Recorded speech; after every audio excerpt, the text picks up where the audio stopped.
me say it right here. There's a lot of the narrative always seems to be around Team USA lost. They got dropped down to the consolation round and then were down 23-5 to Serbia, which was a much anticipated matchup that ended up being a game that meant pretty much nothing. They're playing for 5th place. But the USA did qualify for the Olympics, and that's, I guess, what matters the most. They did still manage to qualify for the Olympics.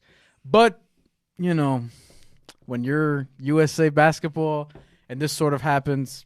But it happened because the players didn't care about the World Cup basketball. There's two things about this. One, the world has been getting better. There are better players on different teams.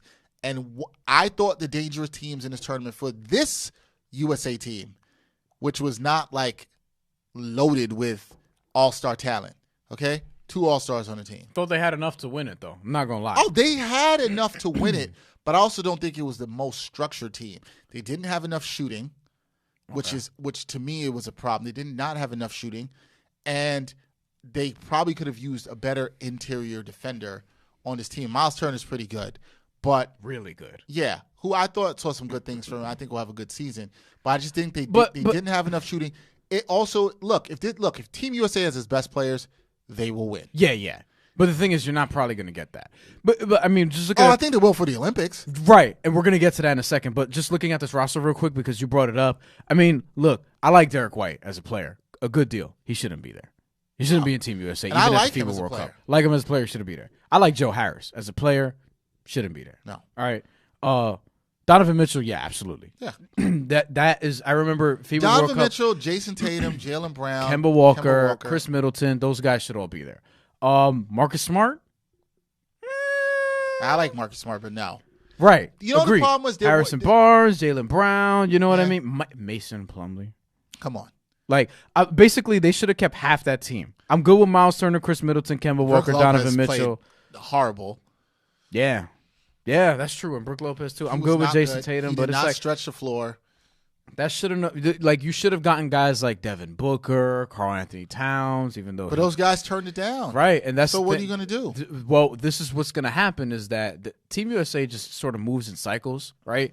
So them losing back in the late '80s, that sort of sparked the Dream Team. Yes, the 2006 sparked the Redeem Team. Right, 2004 rather. Yeah, 2004, because when Puerto Rico, when Carlos Arroyo put 24, 7, and 4 steals on America, that sparked the Redeem Team in 2008. You know, then they win in 2012, and then 2016. Remember, they won, but not by that much. And then this happens in the FIBA World Cup. I think what you're going to see in the Olympics next year, it's going to be bad for the competition. And also, that's why I'm not worried about it. But also, the FIBA World Cup used to be in the middle of that 4-year gap. That matters because I remember after 2008, that's when you saw the next sort of crop. That was when Kevin Durant was really young and he was sort of the star in that team. And they won that World Cup. But you had other guys who were from that 06, 07 draft, 08 draft sort of playing and, you know, and playing on the international level, representing the team like that. Them having it this late before the Olympics and before the season sort of hurt it as well. And I find it interesting that you had all the Boston guys there because I'm curious to see how if that's going to affect them at all. I actually think it's going to affect them positively this year. I agree. Well, they needed that because Kemba Walker needs to get used to playing with running the show with Jason Tatum, Jaylen Brown, Marcus Smart. Those are the 3 guys that he needs the most chemistry. We're going to talk about them and all that in a couple of weeks, but I do think all those things are legit, and there are reasons, those problems, there are reasons that people didn't show up. Yeah, they're not changing this format. I personally think what should be done with the format is make the World Basketball Championship 23U team, kind of like the opposite of what they do in the Olympics for soccer. In the Olympics, it's 23 and under. You would make the FIBA World Cup 23 under. I would. Let it be all about young talent from these countries. And let's that way. That's interesting. That way, it takes away the whole charade of this person's not coming, this person's not coming. We know that these young players. I don't know that it will entirely, just because like some of the young players. Think about it. If you did a 23 and under team now, D'Angelo Russell said no, right? Devin Booker said no. I don't think those guys are saying no. You don't think they would? Why. Okay. Here's why: because they know that playing on the select and the 23 and under team gives them a chance at next Olympics to get their shine and get on their team. It gives them. It actually incentivizes them to be on the Olympic team in the future.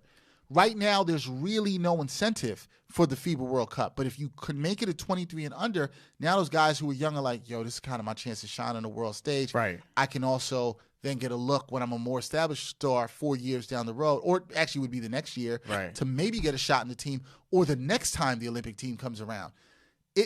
Soccer, I like how they do that. It works. It's good. Even though it's the flip, it's the reverse in the Olympics, because nobody cares about the Olympic soccer. People care about the World Cup. It's the reverse for basketball. People care about the basketball in the Olympics, but nobody really cares about the World Cup. They're trying to build the World Cup. So build the World Cup up by selling young stars. Now you're also going to see some of these young dudes on these other teams instead of seeing some of these older dudes on these teams. Like, I was surprised. I didn't know my man Luis Scola was still playing for Argentina. With a haircut. And balling. he was killing against Serbia. Now, the 23 and under thing, would you do that worldwide, or would you just do that? Yeah, you got to do it worldwide. Okay. So America's going to win then.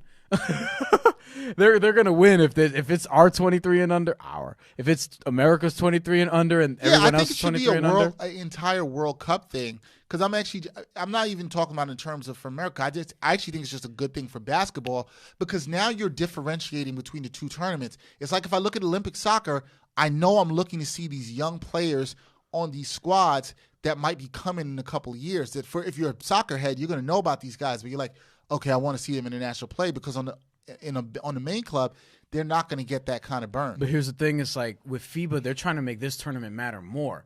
Like before in 2014, if you won FIBA Americas, you were able to qualify for the World Cup. Now you're not. You just qualify for like a spot in the Pan American Games. So all that is sort of different now, where they're trying to make this matter more. That's why even in spite of we didn't USA, even care for the qualifying. Did you see the qualifying team that Jeff Van Gundy was coaching last year? Oh no, just to get here? No. Yeah. I mean, yeah, it was like G League dudes. Yeah, exactly. But it's like now with the World Cup, that's why they're trying to make this matter more, so that teams like America can send their guys over, and this will be the wake-up call, I guess, because maybe in a few years they'll be able to send some of those younger dudes. Yeah, but see, if you do that with the younger dudes, now when you're doing these teams that are trying to qualify for the Pan American Games to get into the FIBA, now you're going to start with a real program that starts from the ground level working up. This is what works for all the great soccer teams. Like, this is what makes the two tournaments work. If you truly have a level of, you're getting these guys. Like right now, Zion. He'd be perfect. Yeah. Maybe you would have played on a select team. Maybe you would be bringing him along through the couple of years. He would have been perfect. Now he's the next World Cup. He'll be 23. Yeah. And he can play in that. And, I mean, he also could very well be selected for the Olympic team. I was going to say, he might be on the Olympic team. That's actually not crazy to think about. He might be on the Olympic team. Whoever's the rookie of the year should be on the Olympic team. He might be that. He could be.